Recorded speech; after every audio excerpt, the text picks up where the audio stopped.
તો ચાલો ભગવાનનો એક ગુણ રેકોર્ડિંગ થયા વગરનો છે પણ આપણે કહી દઈએ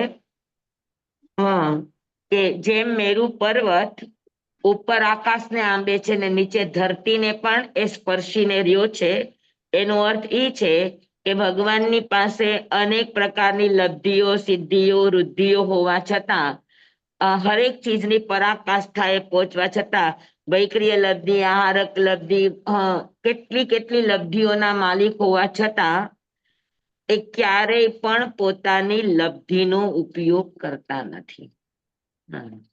જે તેજોલેશિયાને શીતલેશિયામાં ફેરવી શકતા હતા, તો સુનક્ષત્ર સર્વાનુભૂતિ વખતે તેજોલેશિયાને ફેરવી ન શકત.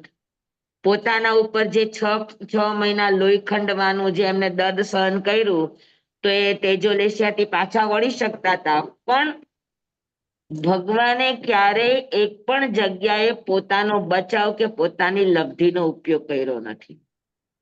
હા, એ ધારે તો એની સેવામાં ઇન્દ્રો પણ રહી શકતા હતા, પણ એને એની સેવાને નકારી દીધી, કારણ કે ડાઉન ટુ અર્થ હતા.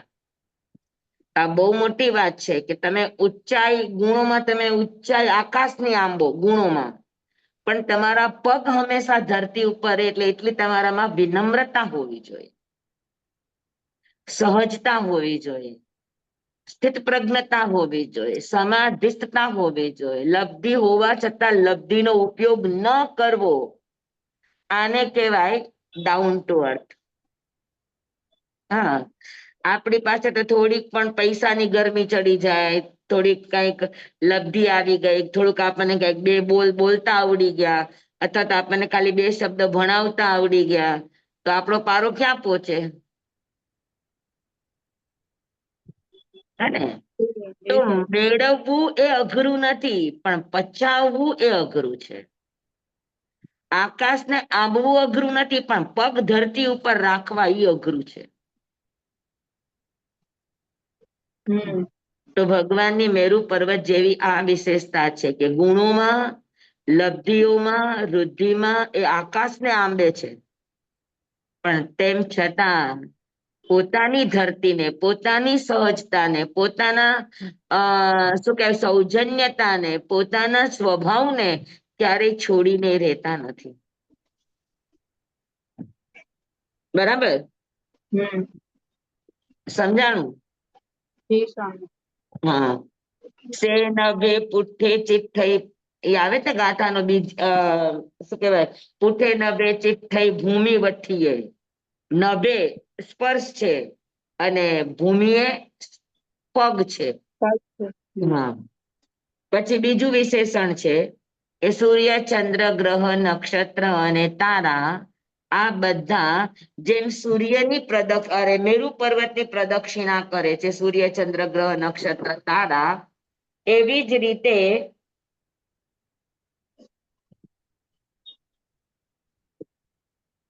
ભગવાનની ચારે બાજુ સુર, અસુર, હા, નરદેવ, ભૌદેવ, ભાવદેવ બધા જ આ દેવાધિદેવની શું કરતા હોય? તો કે પ્રદક્ષિણા કરતા હોય.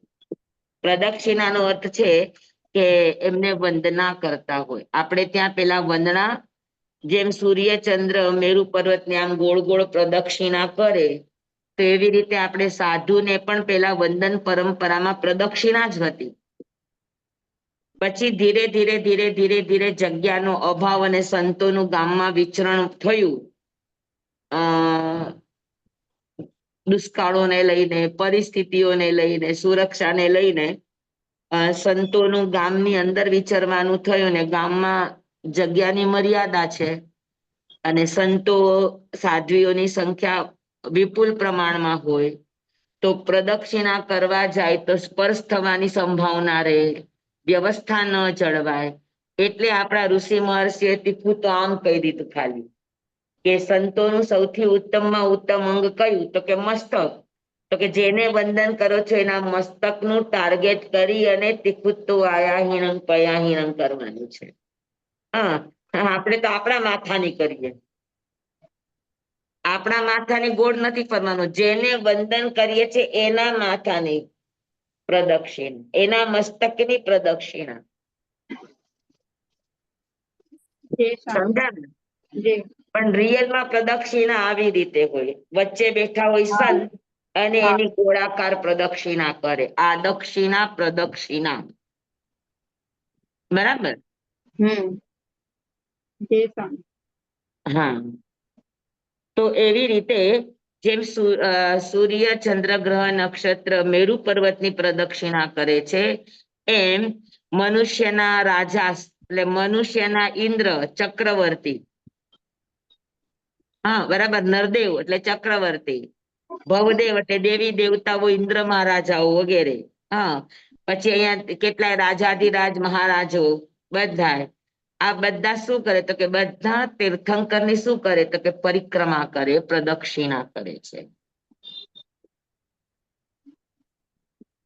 બરાબર. પછી મેરુ પર્વત જેમ સોનેરી રંગનો છે, હેમ વર્ણનો છે, એમ ભગવાનનો કલર પણ કેવો હતો કે હેમ વર્ણનો હતો, સુવર્ણ વર્ણ હતો ભગવાનનો.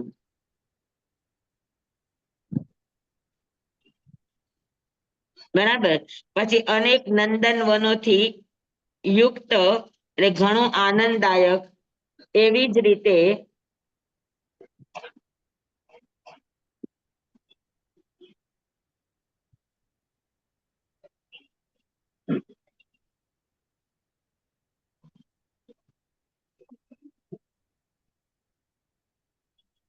જેમ મેરુ પર્વત ઉન્નત છે,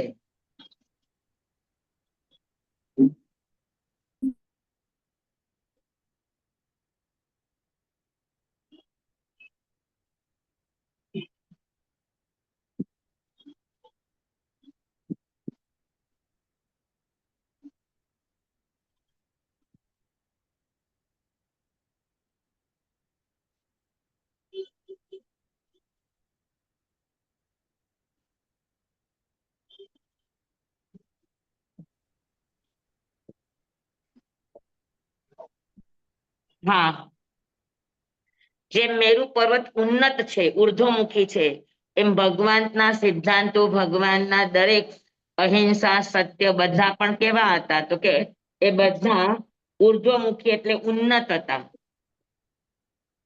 પછી જેમ મેરુ પર્વત ઉપર નંદનવન છે અને લોકો એનાથી આનંદ પામે છે, એવી રીતે ભગવાનનું સમવસરણ, કેટલી સરસ વાત છે કે જેમ મેરુ પર્વત ઉપર નંદનવન છે કે જ્યાં લોકો આનંદનો અનુભવ કરે છે નંદનવનમાં, એવી રીતે ભગવાનની પાસે નંદનવન જેવું શું છે તો કે સમવસરણ. અને એ સમવસરણની ભૌતિક રચનાઓ અને એ સમવસરણની અંદર ઉપસ્થિત સર્વ 12 જાતની પરિસદાઓ જે પણ આવે એ બધા પણ ખૂબ આનંદનો અનુભવ કરે. એક પણ વ્યક્તિ એવી ન હોય કે જેનું શંકાનું સમાધાન ન થાય.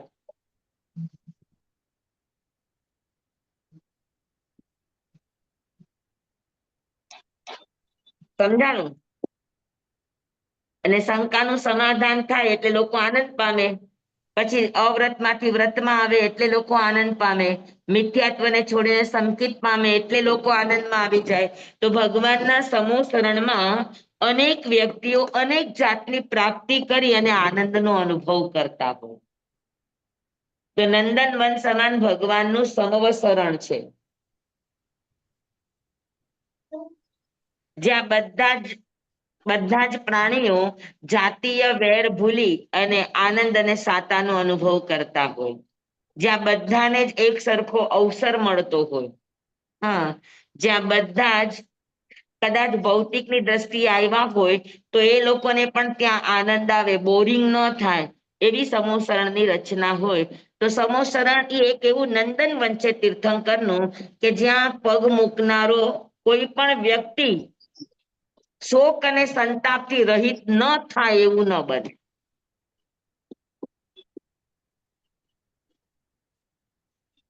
સમજાણું? જી સ્વામી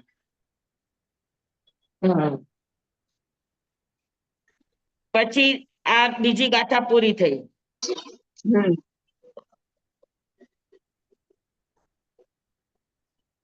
હવે ત્રીજી ગાથા મેરુ પર્વતની, કે મેરુ પર્વત છે એ અનેક નામથી પ્રસિદ્ધ છે. એને અનેક નામથી બોલાવવામાં આવ્યા છે મેરુ પર્વતને. એવી રીતે ભગવાનના પણ અનેક નામ છે. જન્મનું નામ વર્ધમાન છે, બરાબર. પછી એ જ્ઞાત વંશના હોવાથી જ્ઞાત પુત્ર એની ઓળખાણ છે. હા, પછી નિર્ગ્રંથ ગાંઠ રહિત હોવાથી નિર્ગ્રંથ એની ઓળખાણ છે. પછી સન્મતિ, હા, એ સન્મતિ તીર્થદાયક છે એટલે એનું સન્મતિ પણ નામ છે. પછી વૈશાલિક, વૈશાલીના પુત્ર હોવાથી એને વૈશાલિક પણ કહેવામાં આવે છે. હા, અને ત્રિશલાના પુત્ર હોવાથી એને ત્રિશલાનંદન પણ કહેવાય છે, બરાબર. અને દેવો એનું નામ મહાવીર પણ આપ્યું છે. જી સ્વામી.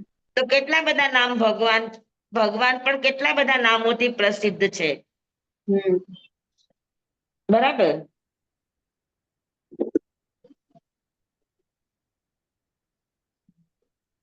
હા, વીર, મહાવીર, વર્ધમાન, સન્મતિ, વૈશાલિક, જ્ઞાતપુત્ર, સિદ્ધાર્થ નંદન, ત્રિશલાનંદન, આવા અનેક નામોથી ભગવાન મહાવીર સ્વામી, નિર્ગ્રંથ પુત્ર, એવા અનેક નામોથી ભગવાન મહાવીર સ્વામી પણ પ્રસિદ્ધ છે.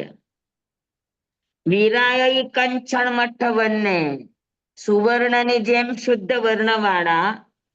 હા, વીરાય એટલે સુશોભિત છે. તો એવી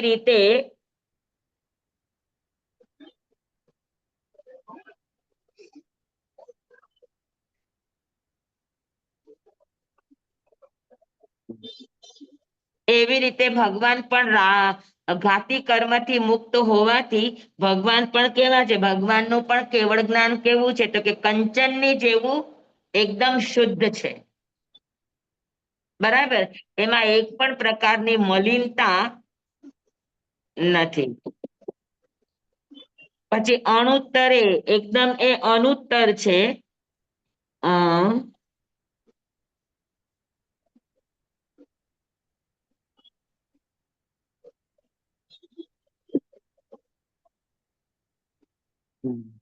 પછી શબ્દ મહપગાસે નો અર્થ એવો પણ થાય કે જેમ મેરુ પર્વતની અંદર દેવતાઓ ક્રીડા કરવા આવે તો અનેક મધુર ધ્વનિથી એ છવાયેલો આચ્છાદિત હોય, તેમ ભગવાન પણ જ્યારે સમોસરણમાં બોલે તો ભગવાનની વાણી 15 કિલોમીટર સુધી સંભળાય. કેટલી? 15 એક યોજન એટલે 4 ગાંવ. 4 ગાંવ એટલે 8 માઇલ, અને 8 માઇલ એટલે 15 કિલોમીટર, બરાબર. તો ભગવાનની વાણી પણ ક્યાં સુધી, તો કે 15 કિલોમીટર સુધી જયારે ભગવાન સમોસરણમાં બિરાજમાન હોય અને એમનો એકદમ ગંભીર દિવ્ય ધ્વનિ જયારે એમના શ્રી મુખેથી નીકળતો હોય તો 15 કિલોમીટરના એરિયા સુધીના બધા શ્રોતાગણ ભગવાનની વાણીને સાંભળી શકતા હોય. 15 કિલોમીટર એટલે 4 યોજન. આ 15 કિલોમીટર એટલે 4 યોજન. 1 યોજન. 1 યોજન. ભગવાનનું સમોસરણ 1 યોજનનું હોય. 1 યોજન એટલે 4 ગાંવ. 4 ગાંવ. 4 ગાંવ એટલે 8 માઇલ, અને 8 માઇલ એટલે લગભગ 15 કિલોમીટર આસપાસ થાય. અચ્છા.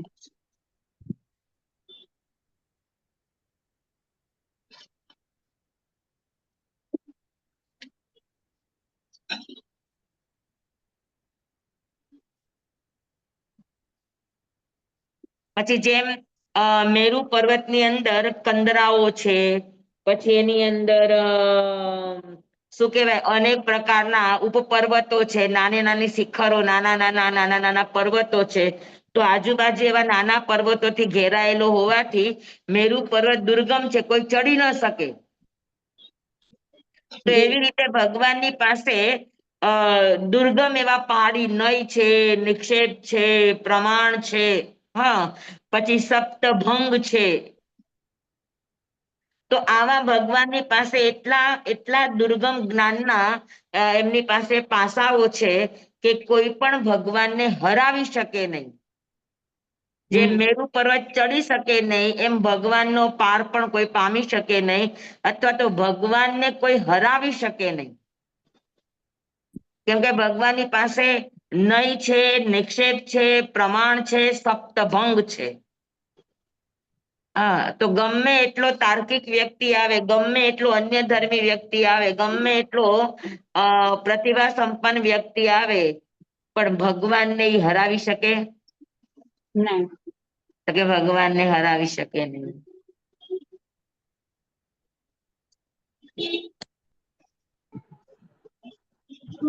અને અનેકાંતવાદ એટલે એના સપ્તભંગો.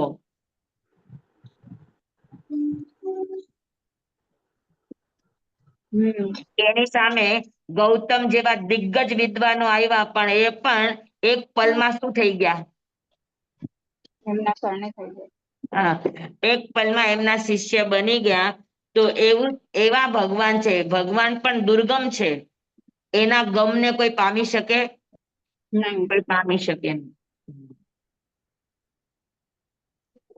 એટલે અન્યવાદી પ્રતિવાદીઓ બધાની માટે ભગવાન કેવા હતા? તો કે જ્ઞાનમાં દુર્ગમ હતા, એના જ્ઞાનને કોઈ પામી ન શકે. જી સર. ધન્યવાદ. બરાબર. જી. ઉપમાઓ આપીને કેટલી કમાલ કરી છે ને ભગવાન માટે. જી સ્વામી, કેટલું અદ્ભુત છે. અહોભાવ આવ્યા કરે સાંભળી સાંભળી. હા, બરાબર. પછી મેરુ પર્વત પર અનેક પ્રકારની ઔષધિ, અનેક પ્રકારના ગુણોથી, અનેક પ્રકારની ઔષધિઓથી, અનેક પ્રકારના મણિરત્નોથી જે મેરુ પર્વત દેદીપ્યમાન છે, એવી રીતે ભગવાનની પાસે પણ કેટલા ગુણો છે? અનંત ગુણો છે. ભગવાનનો જ્ઞાન ગુણ, ભગવાનનો દર્શન ગુણ, ભગવાનનો સાયક સંકેતનો ગુણ, બરાબર. તેવા ભગવાનની પાસે અનંત ગુણોથી ભગવાન દેદીપ્યમાન છે, સુશોભિત છે. પછી જેમ મેરુ પર્વત છે પર્વતોનો રાજા છે, એમ ભગવાન. હા,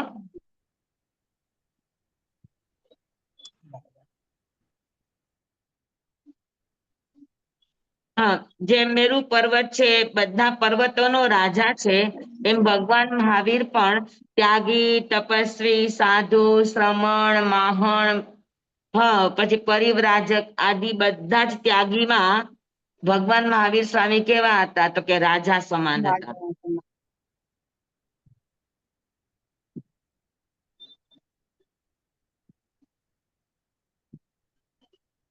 પછી મેરુ પર્વતમાંથી જે રીતે દિશાઓ પ્રવાહિત થાય છે, એ દિશાઓને પ્રકાશિત કરે છે મેરુ પર્વત. જે રીતે એ રીતે ભગવાનના જ્ઞાનરૂપી પ્રકાશના કિરણો 10 દિશાઓની અંદર ફેલાય છે. એટલે જીવની ભાવ દિશા, દ્રવ્ય દિશા મેરુ પર્વત આલોકિત કરે, પ્રકાશિત કરે, ત્યાંથી પ્રવાહિત થાય. એવી રીતે ભગવાન મહાવીર સ્વામી પાસેથી ભાવ દિશાઓ પ્રવાહિત થાય. દરેક જીવો પોતાની ભાવ દશાને ભગવાનના સાનિધ્યમાં પોતાની ભાવ દિશાને પામે, જેનાથી લોક અલોક સર્વત્ર જ્ઞાન ફેલાય છે ભગવાનનું. કોઈ પણ એવો પદાર્થ નથી કે જે ભગવાનના જ્ઞાનમાં પ્રકાશિત થતો ન હોય. બરાબર. પછી જેવી રીતે મેરુ પર્વત ભૂમિના મધ્ય ભાગમાં છે. 13મી ગાથા. કે મેરુ પર્વત જેમ ભૂમિના મધ્ય ભાગમાં છે, એવી જ રીતે ભગવાન મહાવીર સ્વામી પણ સર્વ સાધકો, સર્વ ધર્મો, આ બધાની અંદર મધ્ય બિંદુ, કેન્દ્ર બિંદુ સમાન. ભગવાન મહાવીર સ્વામી હતા ત્યારે 6 ધર્મ મતાવલંબી, 6 મતાવલંબીઓ, 6 દાર્શનિક મતો ચાલતા હતા. તો 6 દાર્શનિક મતોમાં, જેને આપણે ષટ દર્શન કહીએ છીએ, તો 6 દર્શનમાં ભગવાનનું દર્શન કેન્દ્ર બિંદુ સમાન હતું.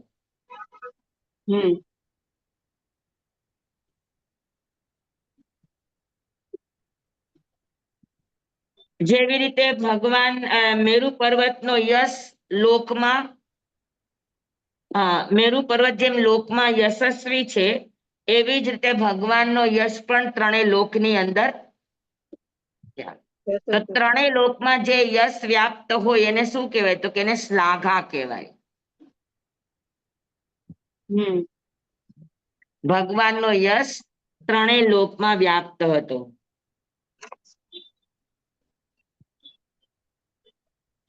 એટલે ત્રણેય લોકના ભગવાન મહાયશસ્વી હતા.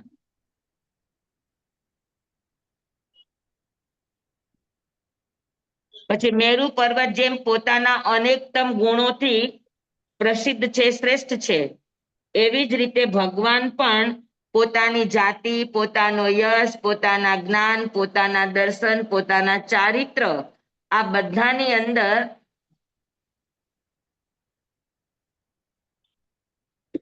બધાની અંદર ભગવાન પણ શું તો કે આ બધા ગુણોમાં ભગવાન સર્વશ્રેષ્ઠ હતા. ભગવાનનું જ્ઞાન સર્વશ્રેષ્ઠ, ભગવાનનું દર્શન સર્વશ્રેષ્ઠ, ભગવાનની જાતિ સર્વશ્રેષ્ઠ, ભગવાનના યશ સર્વશ્રેષ્ઠ, ભગવાનનું ચારિત્ર સર્વશ્રેષ્ઠ, ભગવાનના ગુણો સર્વશ્રેષ્ઠ. તો હરેક જગ્યામાં ભગવાન સર્વશ્રેષ્ઠ હતા. અને આ બધાને લઈને ભગવાને કહ્યું કે તો વમે સમણે નાઈ પોતે જાય જસોદન સણનાણ શીલે. જાતિ, જસ, જ્ઞાન, દર્શન, ચારિત્ર આ બધાની અંદર ભગવાન મેરુ પર્વતની જેમ સર્વશ્રેષ્ઠ હતા. સમજાઈ ગયું બધાને? જી હા જી સ્વામી. મેરુ પર્વત જે મનોહર હતો એમ ભગવાનનું દર્શન પણ મનોહારી એટલે દરેકના મનનું હરણ કરનાર. ભગવાનનું દર્શન કરે અને બધા જ ભગવાનથી પ્રભાવિત થઈ જાય, ભગવાનના જ થઈ જાય. એટલા ભગવાનનું સૌમ્યતા અને ભગવાનનું મુખ દર્શન એટલું સુંદર હતું. તો મેરુ પર્વતની બધી વ્યાખ્યા થઈ ગઈ કે કોઈ બાકી રહી? લગભગ થઈ ગઈ બધી.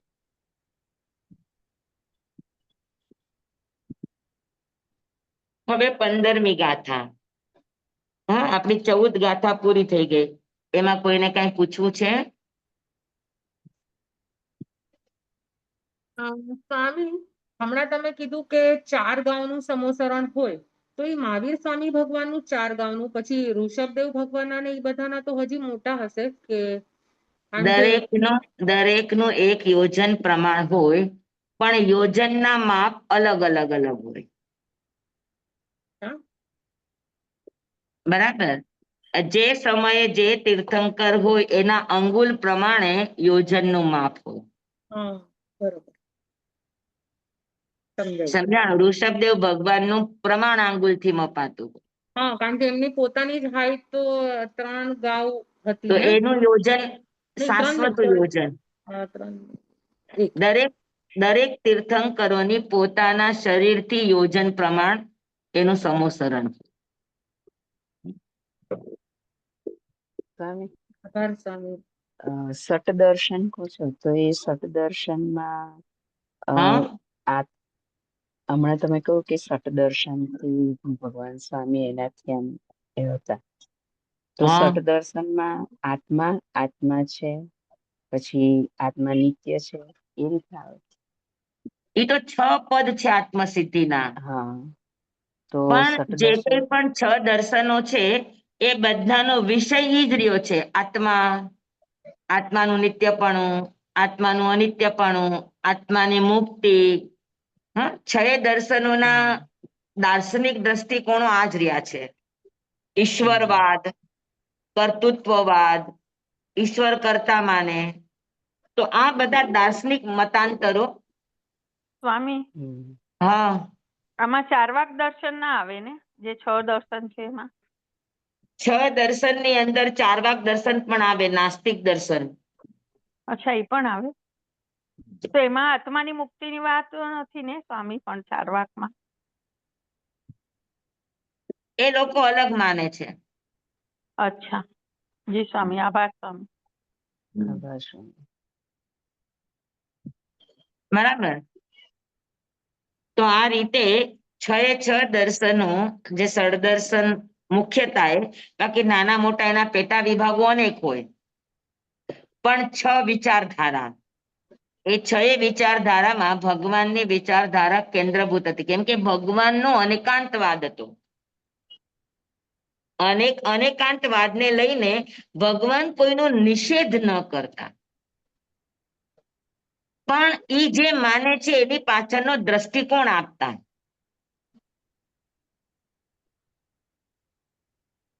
સમજ્યા?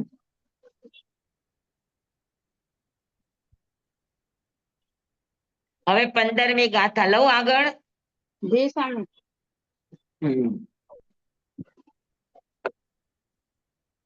ગિરિવરેવા નિસહાયયાણ રુયેવ શેઠે બલયાય તાણ તવો વમેસે જગભૂઈ પણ્ણે મૂણિત મજ્જે તમુદાહુ પન્ને ગિરિવરેવા નિસહાયયાણ. નિસહ આયતાણમ. આયતાણમ એટલે લંબાઈ. આયત સંસ્થાન જે તમે કહો છો ને, આયત એટલે લાકડી જેવું લાંબુ. હા, તો ગિરિવરે એટલે પર્વતોમાં, શ્રેષ્ઠ પર્વતોમાં લંબાઈમાં, આયતાણમ એટલે લંબાઈમાં જે નિષદ પર્વત સર્વશ્રેષ્ઠ છે. બરાબર. એવી રીતે ગુણોની લંબાઈમાં ભગવાન સર્વશ્રેષ્ઠ છે.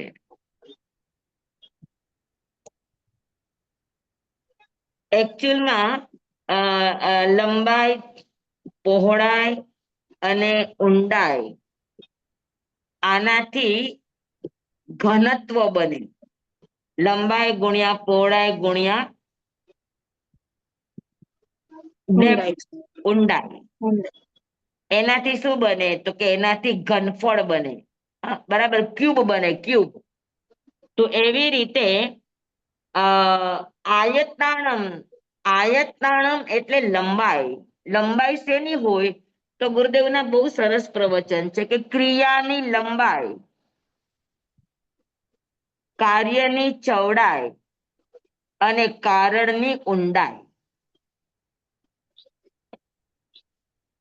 સમજાણું? તમે માત્ર ક્રિયા કરો તો ક્રિયા લાંબી લાંબી લાંબી લાંબી થાય, એટલે ક્રિયાની હંમેશા લંબાઈ હોય.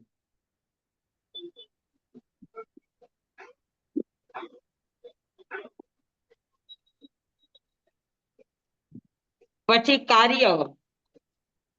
ક્રિયા જ્યારે કાર્ય બને તો એને બેઠક મળે, એટલે એની ચૌડાઈ આવે. અને એ કાર્ય જ્યારે કારણ સંપન્ન બને,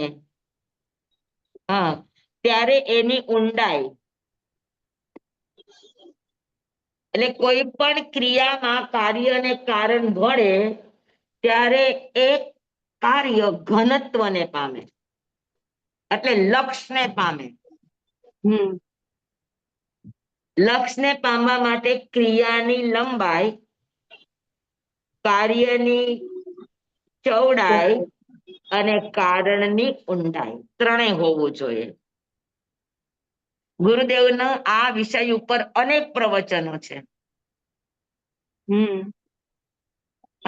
જેમ કે આપણે આખા દિવસમાં અનેક ક્રિયાઓ કરીએ છીએ. જેમ કે ઘાંચીનો બળદ છે, એ આખા દિવસમાં 20-25 કિલોમીટર ચાલે છે, પણ કાર્ય શું? ક્યાં પહોંચ્યો? ત્યાં ને ત્યાં. ત્યાં ને ત્યાં. તો એની ક્રિયા છે, લંબાઈ છે, પણ કાર્ય નથી. એમ આપણે કેટલાય અનંત ભવથી આપણે ક્રિયાઓ કરતા જાય, કેટલું ધર્મ ધ્યાન કરીએ છીએ, ધર્મ ધ્યાનની ક્રિયાઓ કેટલી કરીએ છીએ, પણ જે કાર્યની પ્રાપ્તિ થવી જોઈએ એ આપણને પ્રાપ્ત થયું ના. બરાબર. તો જેમ ક્રિયા કરતા કરતા કરતા સમ્યક દર્શન ને પેલા વેલા પામ્યા. હા, તો જેવું સમ્યક દર્શન પામવું એટલે ક્રિયા શું બની? ક્રિયાને કાર્ય મળ્યું. કારણ હા બરાબર. અને હા પછી એ લક્ષ્યને સિદ્ધ કરે એટલે નિર્વાણ અવસ્થાને પામે. હમ ત્યારે એની ઊંડાઈ પહોંચ્યા. વિતરાગતા, સર્વજ્ઞતા આ બધી ઊંડાઈ છે. જી સ્વામી. હા, અને ત્યારે ઈ કાર્ય લક્ષણ સુધી પહોંચે. સમજાણું? હમ હા, કાર્ય તો આપણે કાર્ય ક્રિયાઓ બહુ કરીએ છીએ, હા પણ બધી ક્રિયા આપણી કાર્ય બનતી નથી. એ લક્ષ્ય વિનાની જ ચાલે છે. બરાબર. તો હા લાંબી લાંબી ક્રિયા છે પણ એને બેઠક ન મળે. એ ક્રિયા તમારી સક્સેસ ન થાય. જી સ્વામી બરાબર. પણ એ કાર્ય પામે ત્યારે તમારી ક્રિયા સક્સેસ થાય ને પછી એ સક્સેસ ક્રિયાઓ તમને લક્ષ્ય સુધી પહોંચાડે ત્યારે એ ક્યુબ બની જાય, ત્યારે એ ઘનત્વને પામી જાય. જી સ્વામી એકદમ બરાબર છે. જી સ્વામી. તો અહીંયા આગળ ભગવાન નિષદ પર્વતની જેમ લંબાઈમાં લાંબા પર્વતોમાં નિષદ પર્વત શ્રેષ્ઠ છે, એવી રીતે ભગવાન પણ પોતાની ક્રિયામાં, પોતાના કાર્યમાં અને પોતાના કારણમાં આ બધામાં ભગવાન નિષદ પર્વતની જેમ સર્વશ્રેષ્ઠ છે. નિષદ પર્વત જોયો છે તમે? ક્યાં આગળ આવ્યો? ના સ્વામી. ક્યાં આવ્યો?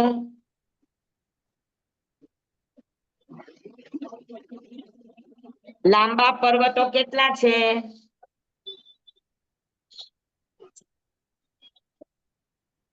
5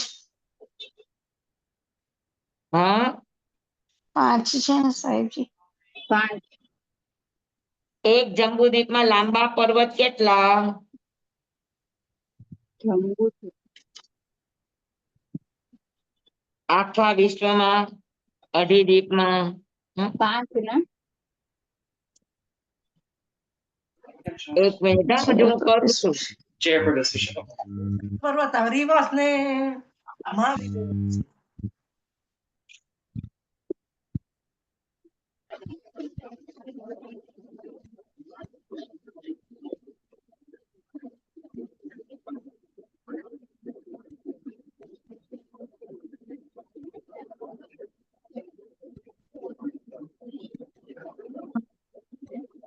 દેખાય છે બધાને?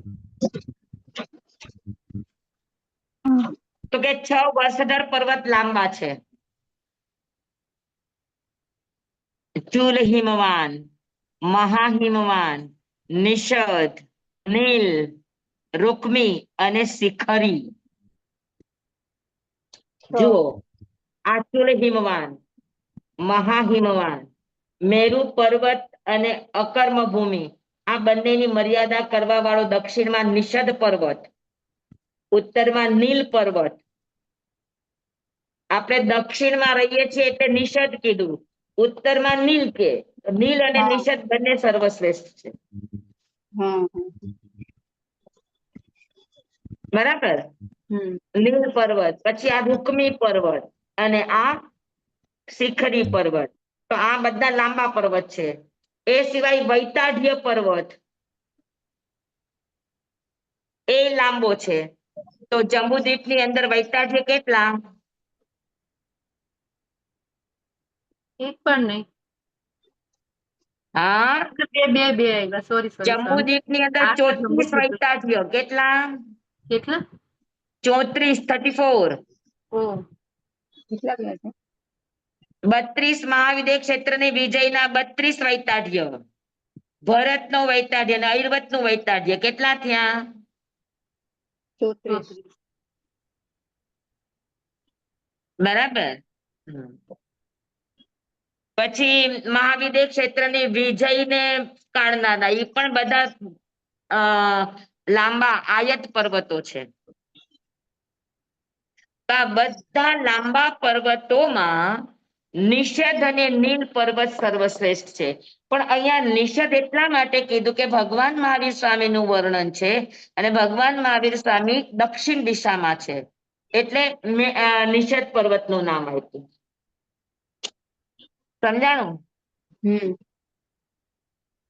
તો જેમ લાંબા પર્વતોમાં નિષદ પર્વત શ્રેષ્ઠ છે એવી જ રીતે દરેક ક્રિયાઓમાં, દરેક કાર્યોમાં, દરેક કારણોમાં ભગવાન મહાવીર સ્વામી સર્વશ્રેષ્ઠ છે. રુયેવ શેઠે વલયાયતાણમ. વલયાયતાણમ નો અર્થ છે કે ગોળાકાર પર્વતોની અંદર, ગોળાકાર પર્વતોની અંદર રૂચક પર્વત સર્વશ્રેષ્ઠ છે.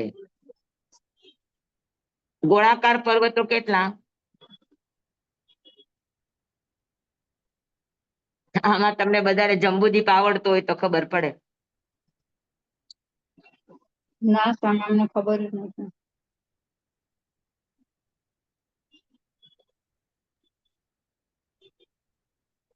છેવાડાના બે આવશે ને સ્વામી, વૈતાડ્ય પર્વત તમે હમણાં કીધા એ, જે હા. ઉપરના વૈતાડ્ય પર્વત આવશે એ ગોળાકાર આવશે ને? વૈતાડ્ય પર્વત લાંબો છે, ગોળાકાર નથી, અચ્છા. લાંબો છે.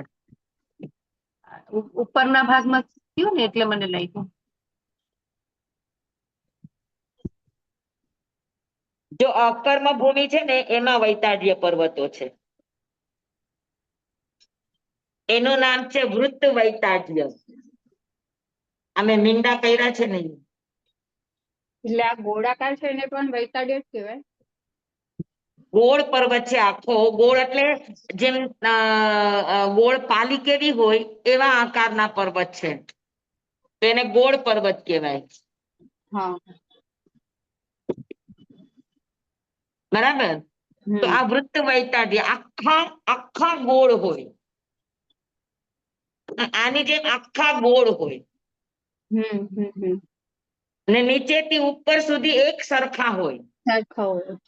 આ પર્વતો શું હોય કે નીચે પોળા હોય ને પછી ધીરે ધીરે સાંકડા થતા જતા હોય.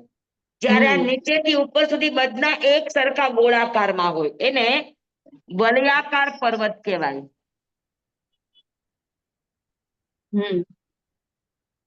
તો ગોળ પર્વતોમાં જેવી રીતે રૂચક પર્વત સર્વશ્રેષ્ઠ છે.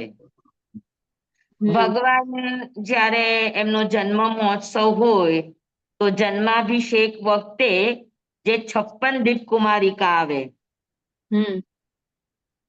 એમાં નાભીનું છેદન કરનારી કુમારિકા અને અધિકાંશ કુમારિકા 56 માંથી રૂચકવાસી હોય.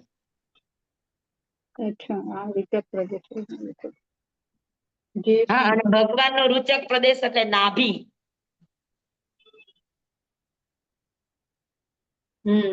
બરાબર? તો જેમ ગોળ પર્વતોમાં રૂચક પર્વત સર્વશ્રેષ્ઠ છે એવી જ રીતે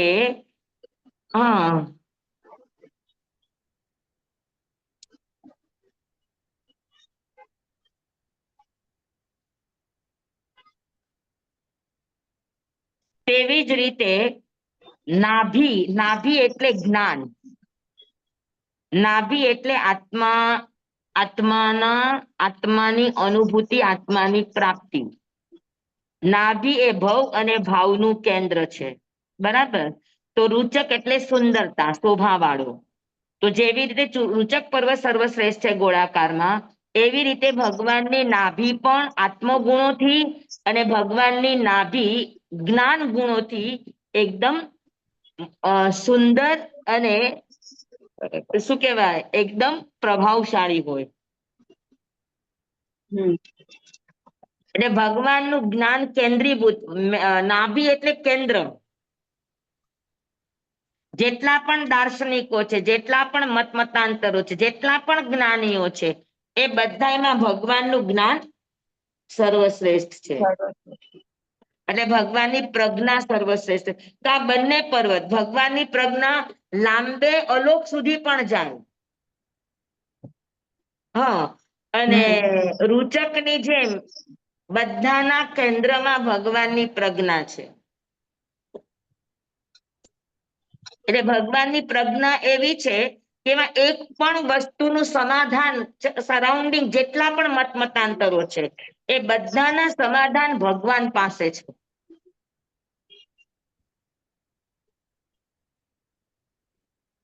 બરાબર. તો નિષદ પર્વત અને રૂચક પર્વત ભગવાનની પ્રજ્ઞા વિશે છે. પછી તવો વમેસે જગભૂઈ પન્ને. જગભૂઈ પન્ને એટલે જગભૂઈ એટલે જગતમાં ભૂઈ એટલે પૃથ્વી. હા, તો જગતમાં સૌથી વધારે પૃથ્વી ઉપર સૌથી વધારે બુદ્ધિમાન કોણ હતા? તો કે ભગવાન મહાવીર સ્વામી હતા. મુનિન મસે તમુદાઉ પન્ને, એવી જ રીતે બધા જ મુનિઓની મધ્યે ભગવાન સર્વશ્રેષ્ઠ હતા.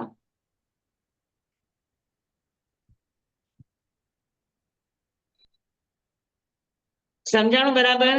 જી.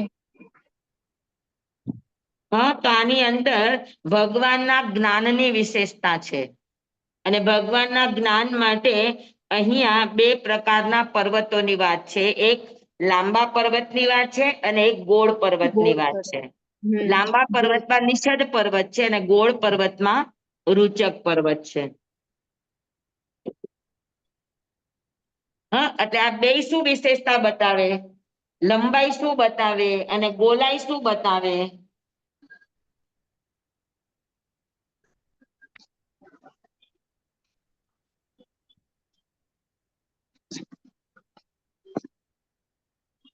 તો ભગવાનનું જ્ઞાન લાંબુ ક્યાં સુધી? તો કે અલોક સુધી જાય. એ અલોકને પણ જોઈ શકે, અલોકની પણ મર્યાદાને માપી શકે. કોઈ પણ વસ્તુના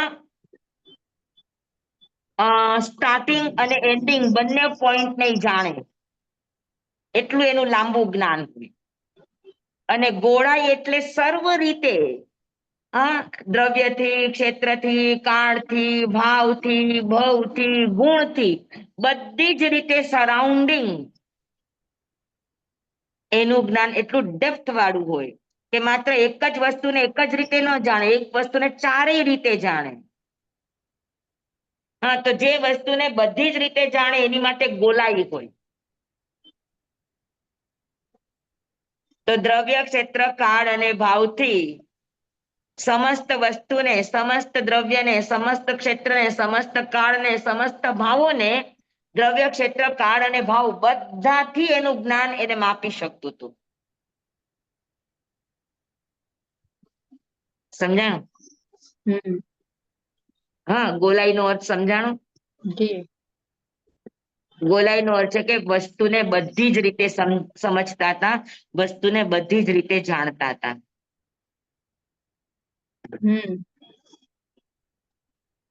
બરાબર? પાકું? પાકું. આવું બધું પુસ્તકોમાં નથી લખેલું બધું, એટલે તમે ગોતવા નહીં જતા. ના સ્વામી. હા.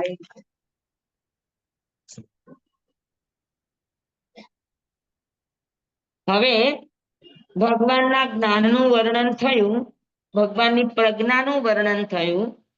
હવે ભગવાનના ધ્યાનનું વર્ણન છે કે ભગવાન નું ધ્યાન કેવું હતું.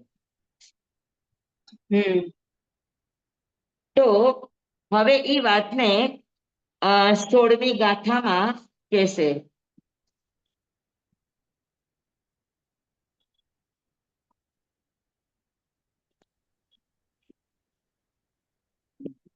સૌથી પહેલું છે અણુત્તરમ ધમ્મ મુઈ રહિતા.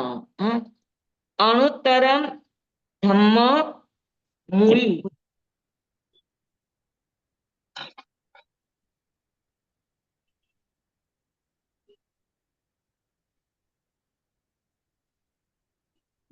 અચ્છા, ભગવાને જે ધર્મ બતાવ્યો કહ્યો તે કયો ધર્મ કયો? તો કે સર્વોત્તમ ધર્મ ભગવાને બતાવ્યો છે. ભગવાને જે ધર્મની પ્રરૂપણા કરી એ ધર્મને કોઈ પણ હરાવી ન શકે, કોઈ પણ જીતી ન શકે, અને એ ધર્મ દ્વારા લોકો ભગવાનની જેમ એના અંત સુધી પહોંચી શકે એવા સર્વોત્કૃષ્ટ ધર્મનો ભગવાને ઉપદેશ આપ્યો. હા, અનુત્તર ધર્મ, ભગવાને જે ધર્મનો ઉપદેશ આપ્યો એ અનુત્તર હતો કે એની તોલે કોઈ ના આવે. અને એના બતાવેલા ધર્મનું કોઈ ખંડન ન કરી શકે. 363 પાખંડી મતો પણ જેના મતનું ખંડન ન કરી શકે એવો ભગવાનનો અનુત્તર ધર્મ ભગવાને આપણને આપ્યો છે. પછી તો કે અનુત્તરં જાણ વરમ જીયાઈ, ભગવાન અનુત્તર ધ્યાન કરનારા હતા, સર્વોત્તમ ધ્યાન કરનારા હતા. સર્વોત્તમ ધ્યાન કયું? તો કે શુક્લ ધ્યાન. હા, તમને 4 ધ્યાન ખબર છે? આર્ત ધ્યાન, રૌદ્ર ધ્યાન, ધર્મ ધ્યાન અને શુક્લ ધ્યાન. આ બધામાં શું હોય? આર્ત ધ્યાન ને રૌદ્ર ધ્યાનમાં તો કશાય જ હોય. આર્ત ધ્યાન કોને કહેવાય? રૌદ્ર ધ્યાન કોને કહેવાય? ધર્મ ધ્યાન કોને કહેવાય? શુક્લ ધ્યાન કોને કહેવાય? અહીંયા એમ કીધું છે કે ભગવાન શુક્લ ધ્યાન કરનારા હતા. એટલે શું? શ્રેષ્ઠ ધ્યાન. હા, સતત શુક્લ ધ્યાન. શુક્લ હા? ધ્યાન એટલે વિતરાગતા, જેમાં રાગ દ્વેષ સમજાતું ન નથી, હોય. તમારો શબ્દ સમજાતા નથી. આત્માનું ધ્યાન શુક્લ ધ્યાન એટલે વિતરાગતા, જેમાં અંશ માત્ર પણ રાગ કે દ્વેષ ના હોય. વિતરાગતાનું ધ્યાન. શુક્લ ધ્યાન નો અર્થ ઈ નથી. શુક્લ ધ્યાન એટલે શું?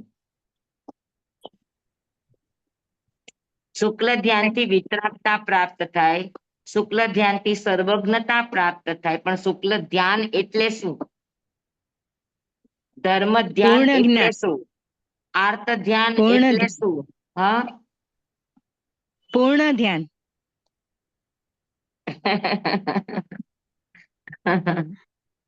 તો આપણે 4 ધ્યાન સમજવા છે ને, બધા ધ્યાન ને શોધી આવતું.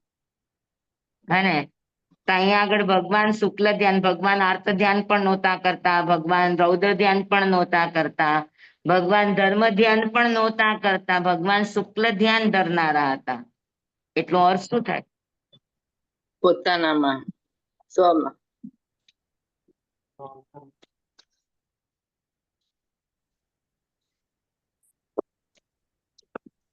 એટલે શુક્લ પક્ષ ને જે હોય છે એવો મતલબ ઉજળું જ્ઞાન. જી નહીં. કોને કહેવાય? નેક્સ્ટ ક્લાસમાં ગોતીને આવજો, શુક્લ ધ્યાન કોને કહેવાય. જે સ્વામી. બરાબર? તો ભગવાન અનુત્તર ધર્મના ઉપદેશતા હતા. એમણે જે પણ ધર્મ આપ્યો એ અનુત્તર આપ્યો, એટલે સંપૂર્ણ. અનુત્તર એટલે શું? કે જે પણ કહ્યું છે એ સંપૂર્ણ કહ્યું છે, અને સંપૂર્ણ કહેવાના કારણે એ અનુત્તર રહ્યું છે. કોઈ પણ એમાંથી તમને ખોટ ખાપણ કાઢી બતાવી ન શકે, એટલે એ અનુત્તર ધર્મ છે. અને ધ્યાન શુક્લ ધ્યાન કરતા હતા ભગવાન. ઉત્કૃષ્ટ ધ્યાન એટલે શુક્લ ધ્યાન, અને શુક્લ ધ્યાન કરનારા ભગવાન હતા. અણુત્તરમ જાણવરમ જીયાઈ. પછી સુસુક સુકમ અપગંડ સુકમ સંખી દુએ ગંત વદાત સુકમ. પછી ભગવાનનું ધ્યાન કેવું હતું? તો હવે એનું વર્ણન, એને કલર આપે છે કે ભગવાનનું ધ્યાન અત્યંત શુક્લ એટલે સફેદ વસ્તુની સમાન, પછી દોષ ડાઘા રહિત, શંખ અને ચંદ્રમા જેવું શુદ્ધ હતું. આ બધું કીધું, પણ શુક્લ ધ્યાન એટલે શું ઈ નથી કીધું.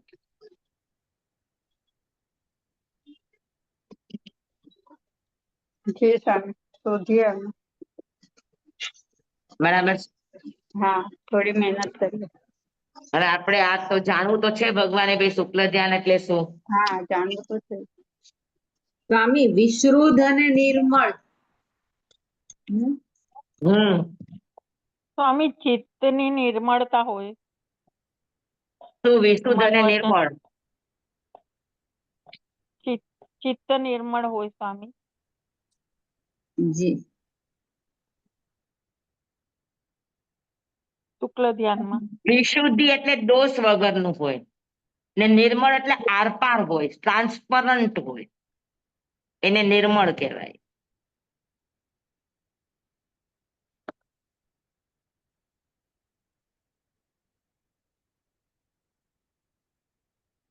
બરાબર. તો હવે શુક્લ ધ્યાન નું આપણે અવસરે વિચારશું. 4:45 થઈ છે આપડી. જી સ્વામી. કેમ કે ધ્યાનનું લેવા જશું તો વિષય આજે પૂરો નહીં થાય. હા સ્વામી. આર્ત ધ્યાન પરાકાષ્ઠાએ પહોંચે એટલે રૌદ્ર ધ્યાન બની જાય. ધર્મ ધ્યાન પરાકાષ્ઠાએ પહોંચે એટલે શુક્લ ધ્યાન બની જાય. અને રૌદ્ર ધ્યાન અલગ ન હોય એમ શુક્લ ધ્યાન પણ અલગ ન હોય. પણ ધર્મ ધ્યાન જ્યારે એની ચરમસીમામાં પહોંચે એટલે શુક્લ ધ્યાનમાં પરિવર્તિત થઈ જાય. પણ શુક્લ ધ્યાન એટલે શું? હા, આપણે સમજવાનું છે. બરાબર ને? જી સ્વામી. સ્વામી. તો આપણે અવસરે લેશું. હા સ્વામી. સ્વામી તમે 16મી ગાથા ગાઈને નહીં બતાડી. હા, આપણે શરૂ નહોતી કરવી ને એટલે મેં ગાઈ નહોતી, પણ હવે કરી એટલે તો આવતા વખતે કરજો, ચાલશે સ્વામી. હા, ગાઈ લઈએ. ના નામાં શું ફરક પડતો હતો? અનુત્તરમ ધમ્મમ મુઈરયિતા અનુત્તરમ જાણવરમ જીયાઈ સુસુખ સુખમ અપગંડ સુખમ સંખિમ દુએ ગંતવદાત સુખમ અણુત્તરમ ધમ્મ મુઈરયિતા અણુત્તરમ જાણવરમ જીયાઈ સુસુખ સુખમ અપગંડ સુખમ સંખિમ દુએ ગંત વદાત સુખમ. બરાબર. આ ગાથા આપણે અવસરે લેશું. જી સ્વામી. ધન્યવાદ. હવે આપણો બુધવારે આવશે ને શ્રીગણાંગનો વારો? હા સ્વામી. કાલે સવારે તત્વાર્થ સૂત્રો. હા, કાલે સવારે તત્વાર્થ સૂત્ર. જી સ્વામી.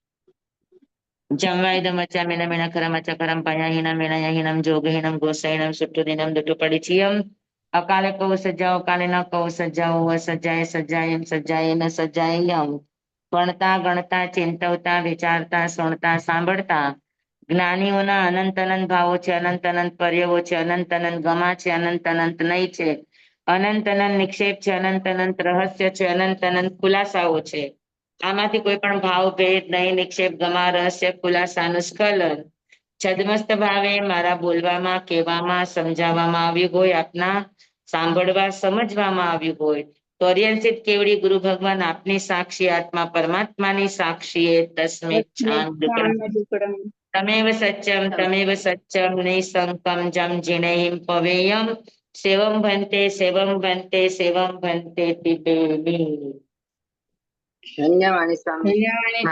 બહુ નમો રિયંતાણંગ નમો સિદ્ધાણંગ નમો આયર્યાણંગ નમો વસાયાણંગ નમો લોય સવ્વ સાહુણંગ.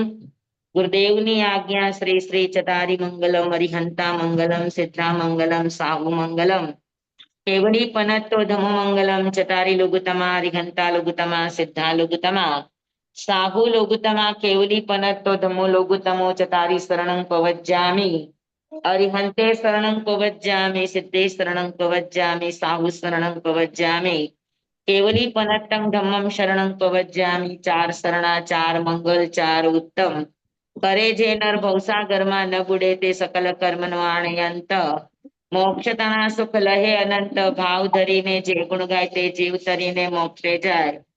સંસારમાં અહીં શરણાચાર અવર શરણ નહીં કોઈ જે નર નારી આદરે અક્ષય વિચલ પદવી હોય અંગૂઠે અમૃત વસે લભિતના ભંડાર શ્રી ગુરુ ગૌતમ સ્વામીજી ભગવાનને સમરીએ તો સદાય મનવાંચિત ફલદાતા સદાય મનવાંચિત ફલદાતા.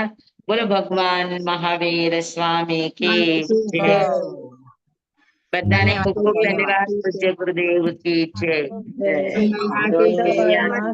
સ્વામી ખૂબ ખૂબ આભાર. સાતામાં રહેજો સ્વામી.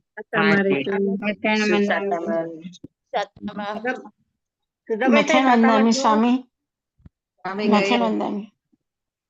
ચાલો એમાં? જય જિનેન્દ્ર સવારે બધા જોડાઈ જજો જય જિનેન્દ્ર કાકા મહાસ્વામી હા જય જીનેન્દ્ર. હા હશે.